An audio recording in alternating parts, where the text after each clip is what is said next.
நினைக்கிறீங்க? வாழ்க்கை இருங்க இருங்க இருங்க இருங்க, ஒரு சீனியர் இருக்காங்க, அவங்களை கேட்கலாம். தினமா வாழ்க்கைன்னா என்ன? சிவசிவா, நான் சீனியர்லாம் இல்லைங்கய்யா, சும்மா வெறும் நாய்ங்கய்யா. நான் அந்த அளவுக்கு எல்லாம் மேதாவி இல்லைங்கய்யா. நாய்கள்லாம் இல்ல, நாய்களுக்கு இந்த வகுப்புல பங்கேற்க அனுமதி கிடையாது. அப்படிங்களாங்கய்யா? சரிங்கய்யா. ஏன்னா எங்கள் பாசை உங்களுக்கு புரியாது. மனிதரா இருந்தா பங்கேற்கணும், அதுல தவறு கிடையாது. மணிவாசகர் திருவாசகத்துல ஒரு 16 முதல் 20 தலைப்புகள் கிட்டத்தட்ட ஒரு 600 முறை எவ்வளோ நல்ல வார்த்தைகளை, அது ஏதோ ஒண்ணு நம்ம எடுத்துக்காத, சும்மா தெருட நாய் அம்மனத்தோட பல ஆண்களோடு போன பெண்கள் நடிகளா இருந்தவங்க, அவங்கதான் நாயா பிறப்பாங்க. ஒழுக்கமிக்க வாழ்க்கை உள்ளத அதிகமான பாலின்பம் உடையவர்கள் நாயாய் பிறப்பார்கள். சிவசிவா, இனிமேல் சொல்லவே மாட்டேங்க. ஏன் இந்த சிவனடியார் எல்லாம் சொல்லிட்டு திரியறீங்கன்னு தெரியல. மணிவாசகர் அன்னைக்கு சிவாய நம்மோட முதல்வர் பதவியில இருந்து எல்லாம் விட்டுட்டு ஓடிட்டாரு. நம்ம எதை விட்டுட்டு ஓடணும்? அவர் எதற்காக இருந்தா, இறைவனை தடுத்தாட்கொண்ட பிறகும் நாய் என்னதான் குளிப்பாட்டி வச்சாலும் நாய் நடுரோட்ல மலம் திங்கதான் போகும். அதுபோல நானும் இந்த உலக மாயில் மாட்டிக்கிட்டேனே அப்படி சொன்னா கேவலமான ஒரு பிறவி அது. ஓ சிவசிவா, அதுல சிவசிவா சொல்லுங்க. இந்த பெரிய புராண கதை சொல்றவன், சித்தாந்தம் எடுக்கிற முட்டா பசங்க சொல்ற கருத்தெல்லாம் இந்த சபையில வைக்க அனுமதி கிடையாது. ஓ சரிங்க ஐயா. உயர்ந்த விஷயங்களை மட்டும் பேசுவோம், உயர்ந்த நிலையிலிருந்து சிந்திக்கும். நாய் அது இதெல்லாம் இங்க சொல்லக்கூடாது. ஏன்னா அந்த பிறவி கடந்து மானிட பிறவிக்கு வந்துட்டோம். நீங்க எதைய அடிக்கடி சொல்கிறீர்களோ அதை ஆயிடுவீங்க. ஓ சரிங்கய்யா. எல்லாருக்கிட்டையும் அடிநாயேன்ட்டா நாளைக்கு போய் சாமி கிட்ட போய் என்ன அடுத்த பிறவி எதுக்கு போறேன்னா அடிநாயேன் அப்படின்னா அடி வாங்குற நாய திருநாய குறைஞ்சிருவீங்க. இந்த அடிப்படை கூட தெரியாத திருவாசகத்துல இருக்கிற ஒரு வார்த்தையை எடுத்துட்டு ஒரு முட்டாள் ஒருத்தன் ஒரு பதிவுல 48 முறை திருவாசகத்துல நாயின்னு மாணிக்க வாசகர் சொல்லியிருக்காரு. அதனால அடியேன் என்னை நாயேன்னு சொல்லிக்கிறேன், அவ்வளவுதான். அட்டி பின்னிட்டு அங்கேயே.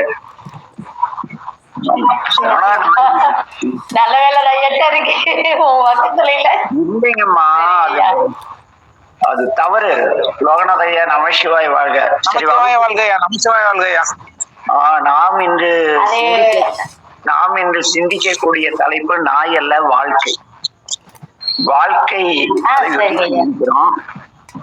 இந்த வாழ்க்கை என்பது வேத காலத்திலிருந்து நெறிப்படுத்தப்பட்ட ஒரு மனித சமுதாயத்திற்கான ஒரு நெறி.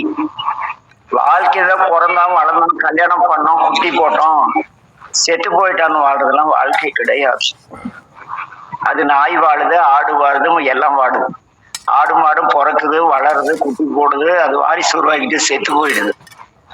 என்ன, நாய் அப்படித்தான், மனிதன் அப்படித்தான். அப்படித்தானே நாய் எப்படி அது திங்கிற இடத்துல அடுத்த நாய் திங்கறது கூடாத குலைக்கதோ, அப்படி நாம இன்னும் நாய் குணத்தில் இருப்பதால் ஒருவேளை நீங்க அப்படி சொன்னீங்களே. ஆனா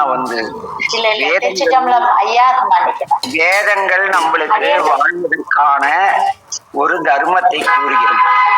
வேதங்கள் கூறக்கூடிய தர்ம நெறியில் நாம் வாழக்கூடிய இந்த உடல் தாங்கி மாயையில் விழுந்த ஒவ்வொரு ஆன்மாவும் இறைவனை அடைவதற்காக இப்படித்தான் நீ இந்த வாழ்க்கையில் பயணிக்க வேண்டும் என்று ஒரு பயண அனுபவத்தை தான் வாழ்க்கை அப்படின்னு. வாழ்க்கை எனும் ஓடம் அப்படின்னு ஒரு பாடல் அருமையா கண்ணதாசனா வாலிய ஒரு தத்துவ பாடல் எழுதி. இந்த வாழ்க்கை என்கிற ஓடத்துல நம்ம எப்படி பயணிக்க வேண்டும் அப்படிங்கிறத வேதகால சான்றோர்கள் பெருமான் தான். வேதத்தின் தலைவன் வேதநாயகனாகிய பெருமான் தானே. திருமறை காட்டுல தானே வேதநாயக திருக்கோயில் இருக்கு. வேற எந்த தமிழ்நாடு இந்தியால எங்கேயும் இல்லையே. வேதங்கள் வழிபட்ட மூர்த்தி திருமறை காட்டுல மட்டும்தான் இருக்கு. வேற எந்த இவருக்கும் திருமறைக்காடு. திருமறைக்காடுன்னா திருமுறைகள் வேற. தேவார திருவாசங்களாம் திருமுறைகள். இந்த திருக்குறள், நாலடியார், நீதி நெறி விளக்கம், ரிக், யாம, யஜுர் இதெல்லாம் திருமறைகள். திருமறைகளுக்கும் திருமுறைகளுக்கும் வித்தியாசம் தெரியாத அளவு சில சுயலாபம் முக்கிய பொருளீட்டக்கூடிய பித்தலாட்டக்காரர்கள் என்ன பண்ணிட்டாங்களா, திருமுறைய திருமறையாக்கிட்டாங்க. 12 திருமுறைகள்ல திருமந்திரம் மட்டும்தான் திருமறை.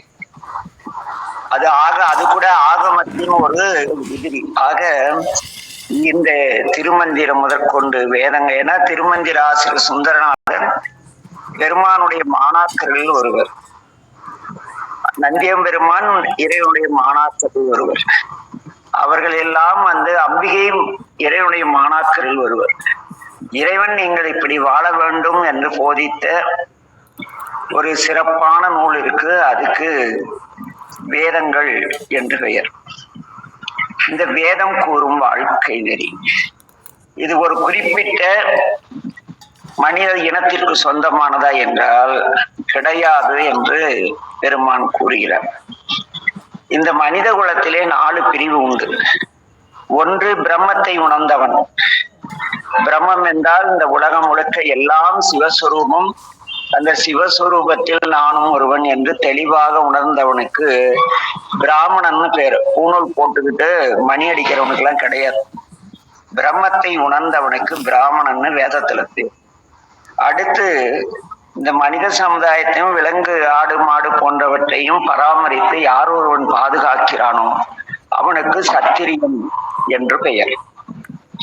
அடுத்ததாக விளைந்த பொருள்களை தர்மப்படி, அதுதான் முக்கியம், தர்ம நீதியோடு எவன் அந்த சத்திரியர்களிடம் வாங்கி அதை வியாபாரம் செய்கிறானோ அவனுக்கு வைசியன் அப்படின்னு பேரு. வைசியனால் சாதி பொருள் கிடையாது.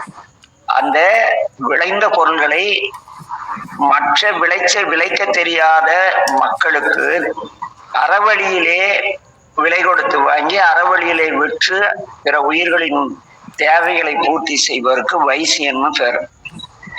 அடுத்தது இந்த திராவிட கட்சிக்காரங்களாம் ஒரு அற்புதமான வார்த்தையை கேவலப்படுத்தி வச்சுக்காங்க, சூத்திரன் அப்படின்னு.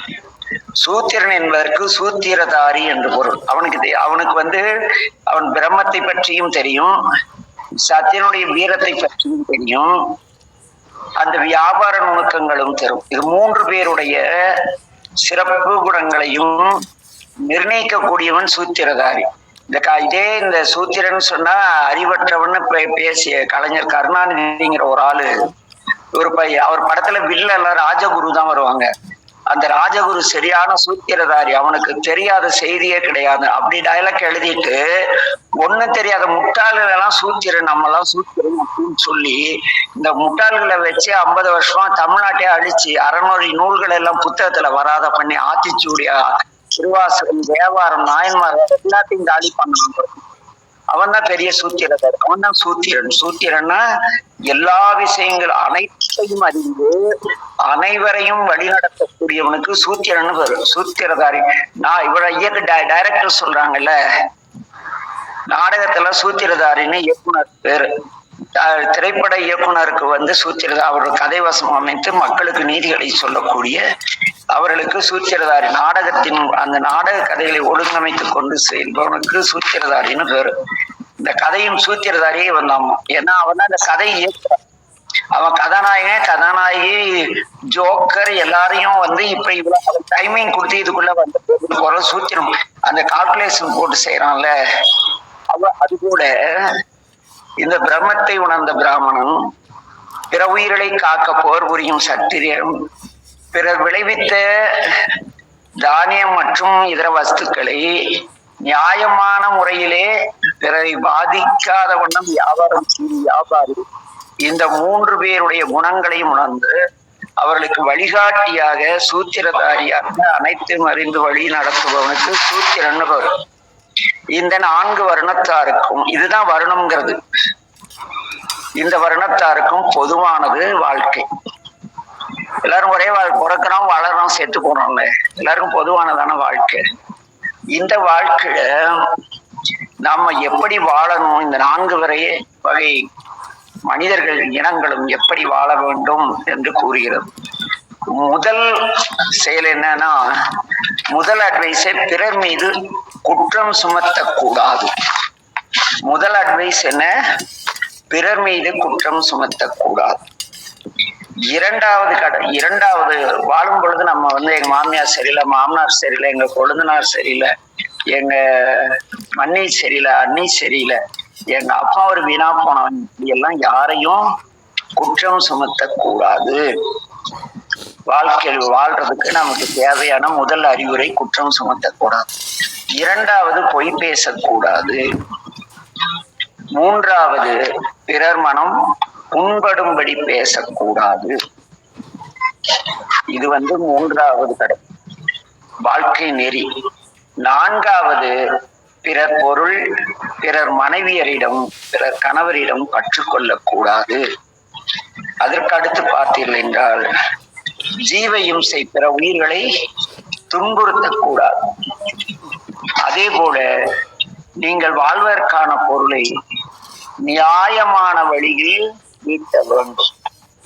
ஒரு பொருள் இதுக்கு ஒரு 10 ரூபாய் லாபம் வந்தா போதுங்கிற பொருளுக்கு கிடைக்கும், மார்க்கெட்ல கிடைக்க மாட்டேங்கிறதுக்காக ஒரு 4000 ரூபாய் லாபம் வச்சுட்டா காலி, அவ்வளவுதான். உங்க பிள்ளைங்க நீங்க எல்லாம் கடியும் கம்மஞ்சோறும் எல்லாம் இருந்தும் நல்ல சோறு சாப்பிட முடியாது. சுகரு, உப்பு, கொலஸ்ட்ரால் எல்லாம் ஏறி போய் சாக வேண்டிதான். நியாயமான, அதாவது அரணியின் இன்பம் திறனறிந்த தீதின்றி வந்த பொருள்பாங்க. அறவழியிலே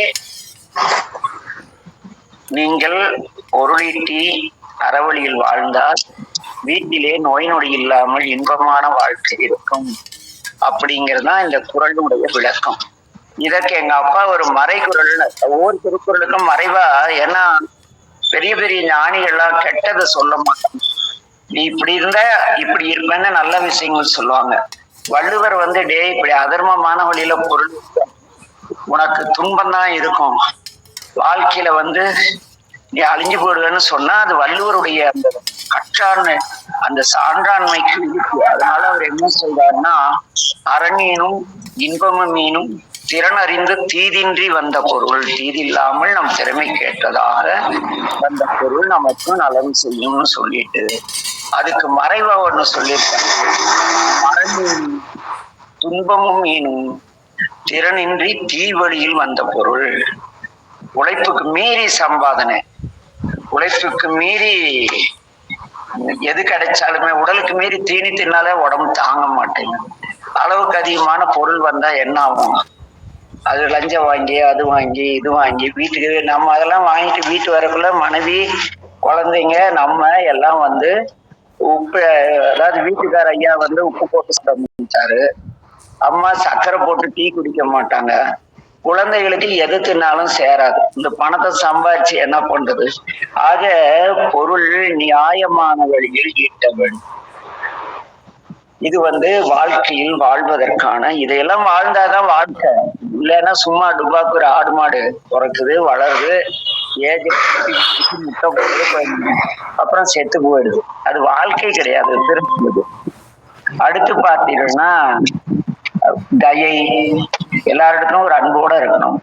பொறுமை, ஆணவமின்மை, உண்மை பேசுதல், வீண் வருத்தப்படாமல் இருத்தல், பிறர் மதிக்கும் வண்ணம் நல்ல செயல்களை செய்தல், இனிமையாக பேசுதல், எல்லோரிடத்தும் நட்பு கொள்ளும் குணம், பேராசை இல்லாமை, தற்பெருமை பேசாமை, கருமித்தனம், தான் மட்டும் சாப்பிடணும், பக்கத்துல இருக்கணும், தரவே கூடாது. அப்படி நான் கூட அதிகமா சாப்பிடக்கூடாது, இருந்தா நான் மத்தியானத்துக்கு 10 கருமித்தனம் பண்றது.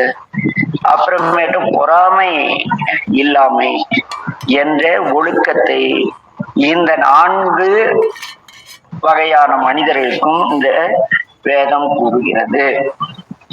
தயை, பொறுமை, ஆணவமின்மை, உண்மை பேசுதல், வீண் வருத்தமின்மை, எல்லோரும் மகிழும் வண்ணம் நல்ல செயல்களை செய்தல், இனிமையாக பேசுதல், எல்லோரிடத்தும் நட்பு பாராட்டும் குணம், பேராசை இல்லாமை, ஆசை இல்லாமைன்னு சொல்ற, பேராசை இல்லாமை, தற்பெருமை பேசாமை, கருமித்தனம் இல்லாமை, பொறாமை இல்லாமை, இதையெல்லாம் யார் கடைபிடித்து வாழ் அவர்களே வாழ்பவர்கள், வாழ்க்கையில் இருப்பவர்கள்.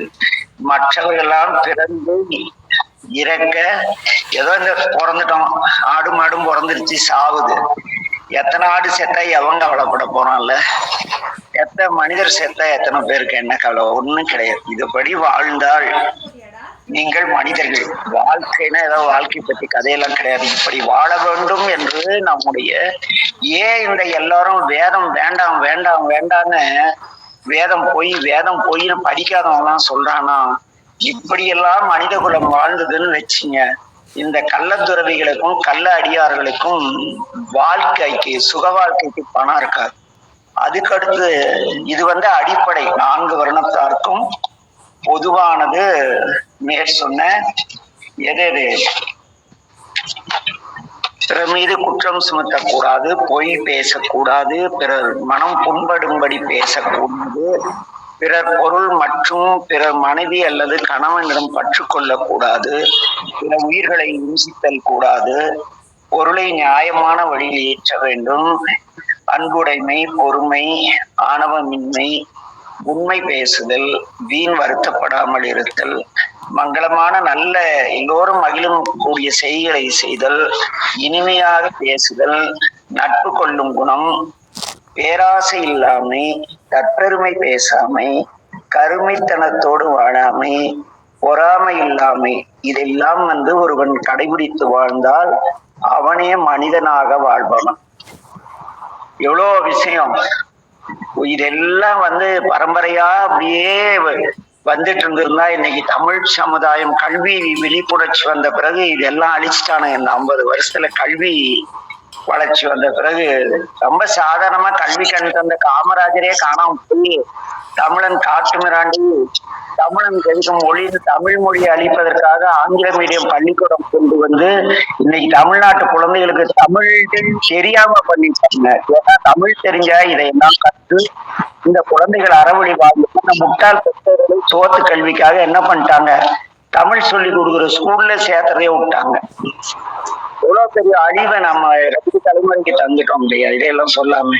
அதுக்கு அடுத்து வாழ்க்கையில முக்கியமானது நாம் குடும்பத்தில் வாழ்தல். வள்ளுவர் சொல்வார், இல்லறத்தானே துறவிகளுக்கும் தனிமையில் வாழ்வோருக்கும் எல்லோருக்கும் ஒரு சிறந்த வாழ்க்கை வாழ்பவர்கள் என்பார் வள்ளுவர் பெருந்தகை. இல்லறம் அல்லது நல்லறம் என்றுனார் யாரு? அவை. இல்லறம் சிறந்தது.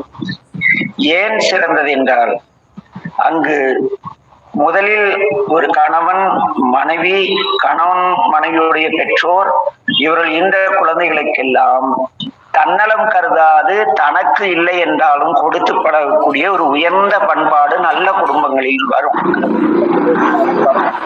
அப்ப மற்ற குழந்தைகளை நாம் குழந்தைகளை போலத்தானே நம்மோட்டு பெரியவங்களா இருங்க, இந்த அனாதையான சாமியாருங்க துறவிங்க இப்படிலாம் நினைக்கக்குள்ள ஈகை செய்யும் மனப்பான்மை நமக்கு வரும். அதற்கு இப்ப நான் இருக்கேன், அன்னைக்கு தம்பி கைலாஸ் எங்க வந்திருந்தாரு என்ன வாக்கன்னு நம்ம வீட்டுக்கு போலாம், அவ்வளவு தூரத்துல இருந்து வந்திருக்க, காலையில சாப்பிட்டே இல்லையோ, சாப்பிட்டு போலான்னு ஒரு வார்த்தை சொல்ல கூட எனக்கு யோகிதை கிடையாது. அப்ப நானே இல்லறத்தானா இருந்த வரைக்கும், எங்க அம்மா அப்பா தங்கச்சி எங்க வீட்டு அம்மா எல்லாம் இருந்த வரைக்கும் யார் வந்தாலும் எங்க வீட்டுக்கு சாப்பிடலன்னா அவ்வளவுதான். எங்க அப்பா கையை பிடிச்சு சாப்பிட பையா சும்மா ஓவரா இது பண்ணிக்கிற, அவனை உதச்சேன் அப்படின்னு பார்த்து, எங்க அம்மா கண்ணு சாப்பிடாத உடனே நீ வீட்டுக்கு வரக்கூடாது அப்படின்னு. ஐயோ என்னங்க பாட்டி இப்படி சொல்லிட்டீங்க அப்படி. எங்க வீட்டம்மா அதை விட நான் ஒரு 10 ரூபாய் தர்மம் பண்ணா 20 ரூபாய் கிடக்கு, ஒரு 100 ரூபாய் கொடுங்கன்னு எடுத்து கொடுப்பாங்க. அவ்வளவு அற்புதமான வாழ்க்கை. ஆனா இன்னைக்கு எல்லாம் காணோம். இழந்த பிறகுதான் ஐயோ எவ்வளவு வாழ்க்கை இழந்திருக்கோம், ஒரு நல்ல இல்லறத்தை இழந்துட்டோமே. வாழும் பொழுது அந்த உணர்வு இது எதுவுமே கிடைக்காது. இல்லறம் யாருக்கும் சாமானியமா கிடைக்காது. அந்த இல்லறத்தில் நீண்ட நாள் தொடர்ந்து வாழ்க்கை சாத்தியம் கிடையாது ஒண்ணு. ஏன்னா பேலன்சிங் இல்லைன்னா வாழவே முடியாது. அதற்கு நாம் என்ன செய்ய வேண்டும் அப்படிங்கிறத வேதம் இல்லறமே உயர்ந்தது. சரி, இல்லறத்தார்னா யாரு? கைலாஸ் மாதிரி வேலைக்கு போறேன்னே கைலாஸ் வந்து 5 மணிக்கு அனுஷ்டானம் பண்ணிடுவாப்லன்னு நினைக்கிறேன். நான் பெரும்பாலும் போன் பண்றப்பெல்லாம் கைலாஸ் அப்பதான் குளிச்சுட்டு ஐயா அனுஷ்டானம் பண்ணிட்டு இருக்கேன். அதெல்லாம் கிடையாது. இல்லறத்தார் எப்படி வாழ வேண்டும், நீங்க ஒரு இல்லறத்துல இருக்கீங்க, எப்படி வாழணும் அப்படின்னு கற்றுத்தராங்க. தினம்தோறும் பிரம்ம முகூர்த்தத்தில் கண் விழிக்க வேண்டும். சூரியன் எழுவதற்கு முன்பாக இல்லத்தார்கள் எழற வேண்டும். ஏன்னா நம்ம அம்மா எல்லாம் வாழ்ந்த காலத்துல 1985 வரைக்குமே பெண்கள் எழுந்து வாச கூட்டி கோலம் போட்டு ஒரு ஒரு 5:30 மணிக்கு போட்டுல எல்லா வீட்டு வாசலையும் போனார். ஆனா இந்த கலியுக தர்மப்படி பூதகிகளும் பேய்களும் பெண்களாக அவதாரம் செய்வார்களாம். யுக தர்மத்துல திருவாரூர் புராணத்திலையும் விஷ்ணு புராணத்திலையும் வருது. இவைகள் வந்து திருமணத்திற்கு வரை அழகான தோட்டத்திலும், திருமணத்திற்கு பிறகு பெருந்தீனி சாப்பிடுறவரும் உழைக்க மறுப்பவரும் கணவனை வந்து கொடுமை செய்பவர்களாகவும் இருப்பார்கள்னு விஷ்ணு புராணத்துல வருது. ஆக நான் அந்த நிலை மாறினாதான் இந்த தமிழகம் சிறக்கும், உலகம் சிறக்கும். அதுக்கு அவங்க என்ன சொல்றாங்கன்னா வேத காலத்துல, அதாவது எனக்கு தெரிஞ்சு 85 இப்ப கூட எங்க தெருவுல ஒரு 100 வீடு இருக்கு. 5 வீட்டுலதான் பெண்கள் இருக்காங்க, மீதி வீட்டுல ஆண்கள் பெண்களா இருக்காங்க. ஏன்னா சனியம் தூங்கிட்டு இருக்குன்னா இவங்க வாச கூட்டி கோலம் எல்லாம் போடுறாங்க. என்னங்க இப்படி இருக்கீங்கன்னா என்னங்க பண்றது, யுக தர்மம் அப்படின்னு நீங்க தானே சொல்லுவீங்க. யுக தர்மம் சாமிட்டு கோலம் போட்டுட்டு இருக்காங்க, கொடுமையா இருக்கு. அப்ப பிரம்ம முகூர்த்தத்தில் விழிக்க வேண்டும். அதே போல பொது இடங்களில் மலஜலம் கழிக்க கூடாது. இன்னைக்கு ஏதோ புதுசா வெள்ளைக்காரன் சொன்னதா சொல்லிட்டு இருக்கோம், இது வேதத்துல இருக்கு. வெளியில் சென்று வீட்டிற்கு வந்தால் கை கால்களை முகத்தை சுத்தம் செய்து கொண்டு உள்ளே நுழைய வேண்டும். நம்ம அப்பால அப்படி வாழ்ந்தாங்க இல்லைங்க லோகநாதன் ஐயா? ஆமாங்க ஐயா, ஆமாங்க ஐயா. நம்ம இதெல்லாம் தொலைச்சிட்டோம்ல. உண்மைதாங்க ஐயா. அப்புறம் பாத்தீங்களா, தர்ம காரியமாக இருந்தாலும் பிற்காலத்தில் சுகத்தை தராததாகவும் உலகத்திற்கு விரோதமாகவும் இருந்தால் அத்தகைய தர்ம காரியங்களை செய்யக்கூடாது. எனக்கு இது புரியல, என்னடா இப்படி சொல்லியிருக்காங்கன்னு.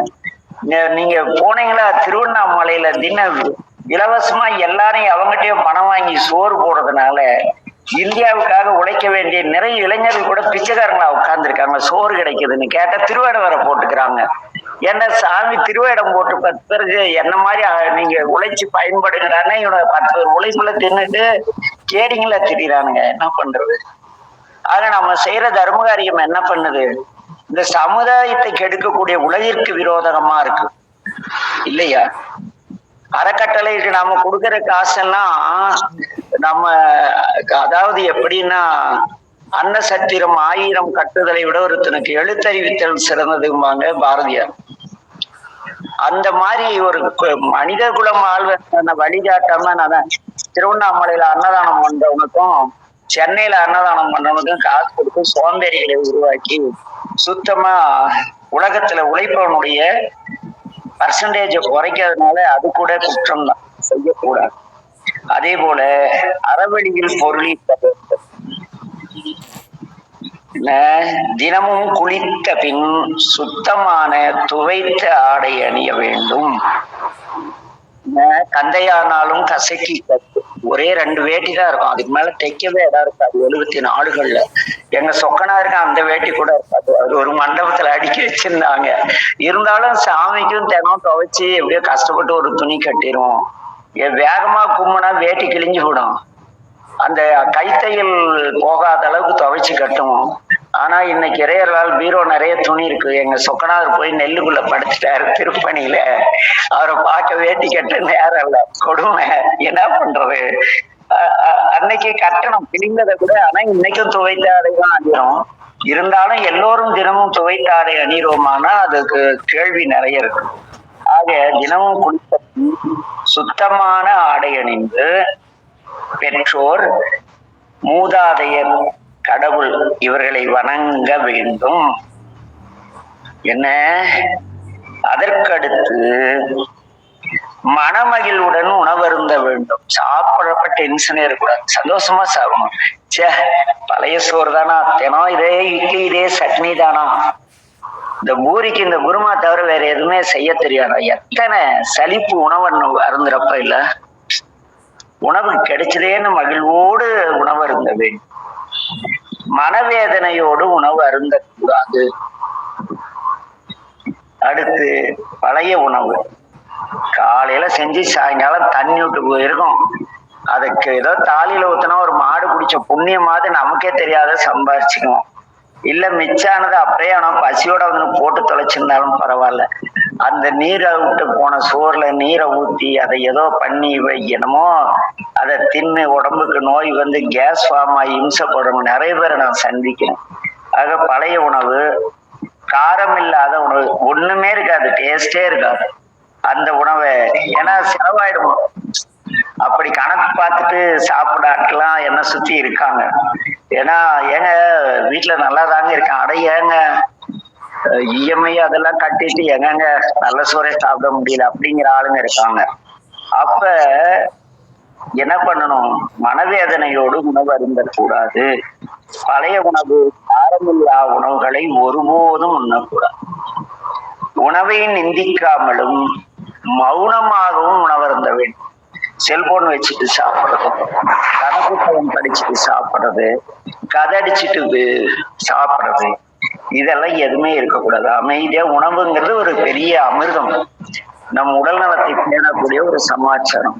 அதை அமைதியா உட்கார்ந்து அந்த பேசினா நின்று முழங்க மாட்டான், லபக்க பேசிட்டே இருப்பான், கடைசியில பஞ்சு முடியிறப்ப லபக்கலக்குன்னு அள்ளி போட்டு போய் டைஜன் இல்லைன்னா ஏதோ இருக்குல்ல ஜீரணத்துக்கு, அதெல்லாம் கடப்பாறை முழுங்கிட்டு சூப்பு காசாயம் குடிக்கிற வேலையெல்லாம் செய்யக்கூடாது.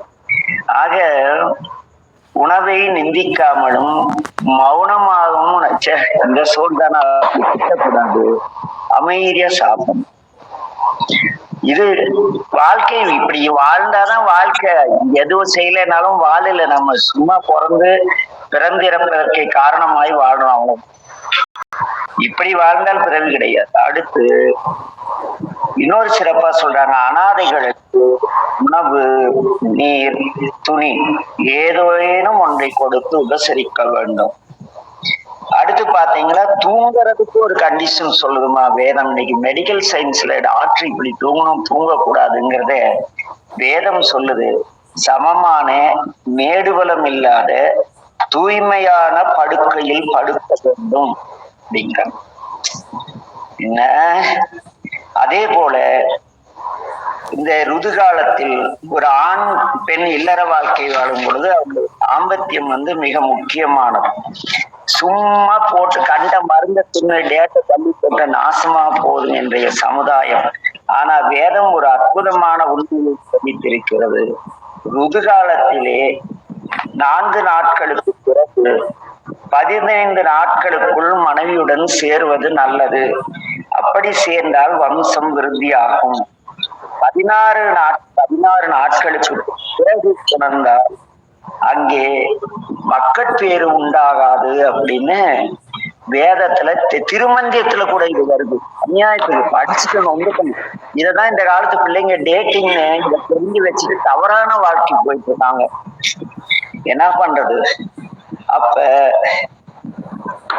இது அப்புறம் அடுத்து பாத்தீங்கன்னா மனைவி அல்லது கணவன் இஷ்டப்படாத போதும், கோபித்திருக்கும் போதும், பசியால் வருந்தும் போதும், மிதமிஞ்சிய உணவு அருந்திய நிலையிலும், மலஜல உபத்திரவத்தால் அவதியுறும் போதும் கணவன் மனைவி சேர்க்கை கூடாது. எவ்வளவு பெரிய விஷயம் இதெல்லாம். ஏன் இந்த சைவர்களுக்கெல்லாம் சைவ குடும்பத்தின் எங்க அம்மா எனக்கு திருமணம்னப்ப எங்க வீட்டுக்காரிக்கு எங்க அம்மாவும் எனக்கு எங்க அப்பாவும் இதெல்லாம் சொன்னாங்க. எத்தனை அம்மா அப்பா இத வெளிப்படையா சொல்றாங்கன்னா ஒண்ணுமே தெரிய மாட்டேங்குது. அதற்கடுத்து தேவதைகள், சான்றோர், குரு இவருடைய இடங்களிலும், தெருவிலும், நாச்சந்தியிலும், தீர்த்தங்களிலும், ஆலயம், சுடுகாடு, புதைக்காடு, மக்கள் ஒன்று கூடும் இடம் போன்ற இடங்களிலும், புண்ணிய காலங்களிலும், பகலிலும் தரையிலும் கணவன் மனைவி சேர்தல் கூடாது.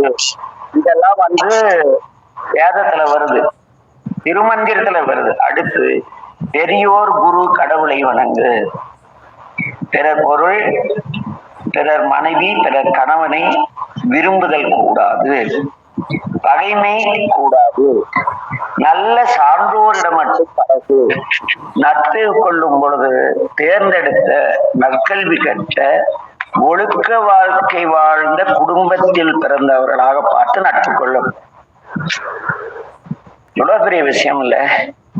அதோட இன்னொன்னு சொல்லு, வாயை மூடிக்கொள்ளாமல் கொட்டாய் விட்டல், பெருமூச்சு விடுதல், இருமுதல், சப்தமிட்டு சிரித்தல், ஓசையுடன் அபான வாய்ச்சிடுதல், மதம் கடித்தல், ஒத்தையை கொள்ளுதல், மீசையை கடித்தல், உதட்டை கொள்ளுதல், கசக்குதல் கூடாது. இதெல்லாம் ஏதோ மெடிக்கல் கிளாஸ் மாதிரி போயிட்டு இருக்கு இன்னைக்கு. அதே போல நிர்வாணமான பெண்ணையும் உதய அஸ்தமன சூரியனையும் நேராக பார்க்க கூடாது. சவத்தை கண்டால் அலறுதல் கூடாது. நாச்சந்தி, பூஜிக்கப்படும் மரம், மயானம், வனம், தீய பெண்களுக்கு அருகாமை ஆகிய இடங்களுக்கு விரைவில் எப்போதும் போகக்கூடாது. தனித்து காட்டிற்கு செல்வதும், தனித்து அபாயகரமான நீர்நிலைகளில் அதன் தன்மை உணராமல் நீராடுவதும், பாலும் வீட்டில் குடியிருப்பதும் நல்லதல்ல. இதையெல்லாம் இப்ப சொன்ன மூச்சை முட்டுது. இத்தனையும் தெரிந்து நாம் வாழ்ந்தால் வாழ்கிறோம்னு அர்த்தம். இதெல்லாம் நம்ம திருமந்திரத்துல இருக்கு, திருக்குறள்ல இருக்கு, நீதிநெறி விளக்கத்துல இருக்கு. ஏன்னா வேதத்தை அடிப்படையாக கொண்ட திருக்குறள், திருமந்திரம் எல்லாம் அந்த ஹெட்லைன்ஸ், திருமந்திர ஹெட்லைன்ஸ் எல்லாம் திருக்குறள்ல வரும். கடவுள் வாழ்த்து, அடக்கமுடைமை, பண்புல அங்க இருக்குது. ஆக இன்றைய வகுப்பிலே நாம் தெரிந்து கொண்டது, நெறிபட்டு வாழ்வதே வாழ்க்கை, நெறியற்று வாழ்வது பிறவி. பிறந்து இறந்து பிறப்பதற்கே காரணமாய் வாழக்கூடிய வாழ்க்கை. ஏதோ சம்பாரிச்சோம், ஏந்திரிச்சோம், தொழில் செஞ்சோம், 4 காசு சம்பாரிச்சோம், கெட்டு போறோம், அப்புறம் சொத்துக்கு சண்டை போட்டு அவனா இப்படியே போவாங்க, அவ்வளவுதான். அவனும் அதே மாதிரி சம்பாதிப்பான், சாப்பிடுவான், ஏதோ கொஞ்ச நாள் வாழ்வான், அறவழி பொருளீட்டல்னா ஏதோ தீராத நோய் வந்து சாவான். அப்படியே போக வேண்டிதான். பிறந்து இறந்து பிறப்பதற்கு காரணமாய் வாழும் வாழ்க்கை வாழ்க்கை அல்ல. வாழ்க்கை என்பது 4 வகையான, இந்த உலகத்திலே அடிப்படையாக 4 விதமான மனிதர்கள் இருக்காங்க. அதில் பிரம்மத்தை உணர்ந்து இறைவனை போன்ற அருள்நிலையோடு வாழக்கூடியவர்களுக்கு பிராமணன் பேர். பிற உயிர்களை பாதுகாத்து அவருக்கு இடர் செய்யாமல் வாழ்பவனுக்கு சத்திரியன்னு பேர். பிறர் உற்பத்தி செய்த பொருள்களை, உணவு பொருளாதாரங்களையும் மற்றவையையும் மிகப்பெரிய லாபத்திற்கு அல்லாமல் சமுதாயத்தின் நலனுக்காக நியாயமனையில் கொண்டு சேர்க்கும் வைசியம். இந்த பிராமணன், சத்திரியன், வைசியன் இவர்களுக்கெல்லாம் வழிகாட்டியாக சூத்திரதாரியாக இருக்கக்கூடிய சூத்திரன், அதாவது அனைத்தையும் அறிந்து வழி நடத்துவதும்.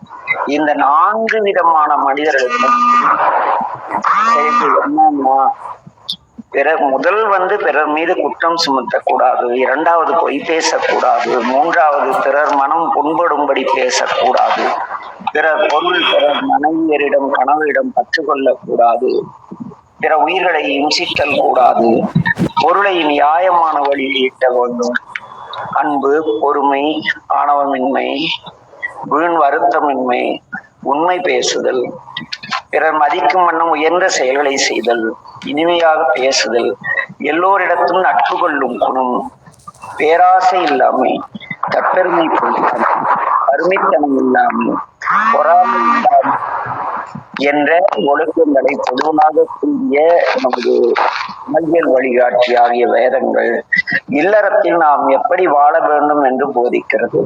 பிரம்ம முகூர்த்தத்தில் விழிக்க வேண்டும். பிறகு வீட்டிற்கு வெளியில் சென்று வந்தால் கைகால்களை சுத்தம் செய்து கொண்டு உள்ளே வர வேண்டும். பொது இடங்களில் மலஜலம் கழிக்க கூடாது. அறவழியில் பொருளீட்ட வேண்டும். பொருளீட்ட தினமும் குளித்த பின் துவைத்த சுத்தமான ஆடை அணிந்து பெற்றோர் மூதாதையர் கடவுளை உணர்ந்து மனமகிழ்வுடன் உணவருந்த வேண்டும். மனவேதனையோடு உணவருந்தக்கூடாது. பழைய உணவு, காரமில்லாத உணவுகளை ஒருபோதும் உண்ணக்கூடாது. உணவை நிந்திக்காமலும், என்னடா இந்த சோர்தா அப்படி நிந்திக்காமலும், வாய் பேசிக்கொண்டல்லாமல் மௌனமாகவும் உணவருந்த வேண்டும். அனாதைகளுக்கு உணவு, நீர், துணி இவற்றில் ஏதேனும் ஒன்றை கொடுத்து உபசரிக்க வேண்டும். சமமான மேடு பள்ளம் இல்லாத தூய்மையான படுக்கையில் படுத்து உறங்குதல் வேண்டும். ருதுகாலத்தில் 4 முதல் 15 நாட்களுக்குள் தன் மனைவியுடன் சேர்வது நல்லது. அவர் விருப்பப்பட்ட நல்ல சந்ததிகள் உண்டாவார்கள். ஆனால் மனைவி கணவன் விருப்பப்படாத போதும், கோபித்து இருக்கும் போதும், பசியால் வருந்தும் போதும், மிதமிஞ்சிய உணவருந்திய நிலையிலும், மலஜல உபத்திரவத்தால் அவதியுறும் போதும் சேர்க்கை கூடாது.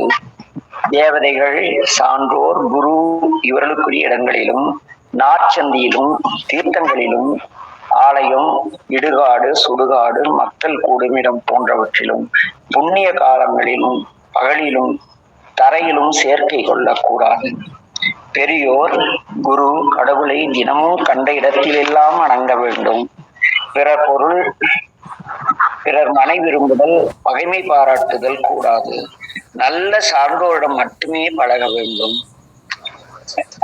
வள்ளுவர் சொல்வார், முகம் நக நட்பது நட்பன்று நெஞ்சத்து அகம் நக நட்பது நட்பு என்பர். உடுக்கை இழந்தவன் கைகோடாங்கே இடுக்கண் களைவதாம் நட்பு. அப்படி நல்ல சான்றோரிடம் மட்டும் பழக வேண்டும். வாய் மூடிக்கொள்ளாமல் கொட்டாய் விடுதல், பெருமூச்சு விடுதல், இருமுதல், சப்தமிட்டு சிரித்தல், ஓசையுடன் அபாயமாய் விடுதல், நகம் கடித்தல், சொத்தையை கொள்ளுதல், மீசையை கடித்தல், உதட்டை கிள்ளுதல், கசக்குதல் கூடாது. நிர்வாணமான பெண்ணையும் உதய அஸ்தமன சூரியனையும் நேராக பார்க்க கூடாது. சவத்தை கண்டு ஓங்காரம் செய்யக்கூடாது. நாற்சந்தி, பூஜிக்கப்படும் மரம், மயானம், அடர்ந்த காடு, தீய பெண்களுக்கு அருகாமை ஆகிய இடங்களுக்கு இரவில் எப்போதும் போகக்கூடாது. தனித்து காட்டுக்கு செல்வது, நமக்கு தெரியாத நதிகளிலே தனியாக நீராடுவது, குடியிருப்பது ஆகியவை நல்லதல்ல என்று இதையெல்லாம் வேதம் வாழ்க்கையிலே இந்த ஆன்மா உடல் தாங்கி பூமிக்கு வந்த பிறகு இதையெல்லாம் செய்யக்கூடாது, இதையெல்லாம் செய்ய வேண்டும் என்று நமக்கு வழிகாட்டுகிறது. இதை தெளிவாக உணர்ந்து ஒவ்வொரு மனிதனும் வாழ்ந்தால் அவன் வாழ்க்கையில் வாழ்கிறான் என்று பொருள். அல்லது எனக்குமே கஷ்டம், பிறந்து செத்து மறுபடியும் பிறந்து எல்லா பிறப்பும் பிறந்திழைத்தேன் எம்பெருமான் தெரிய வேண்டினோம்.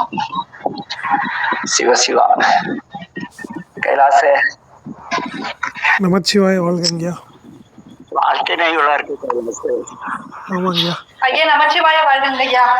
எல்லாருக்கும் நமச்சிவாய வாழ்க ஐயா. நமச்சிவாய வாழ்க. இவ்வளவு விஷயம் இருக்கு வாழ்க்கை. ஐயா மிகவும் அருமையா இருக்குங்க ஐயா. அதான் ஒரே எக்கோடிக்குது. எதனால எக்கோடிக்குது கைலாஸ்? இப்ப நின்றுச்சு. இப்ப சரியா கேக்குதா? கேக்குதுங்கய்யா, கேக்குது. அதனால மறுபடியும் எக்கோ அடிக்குது.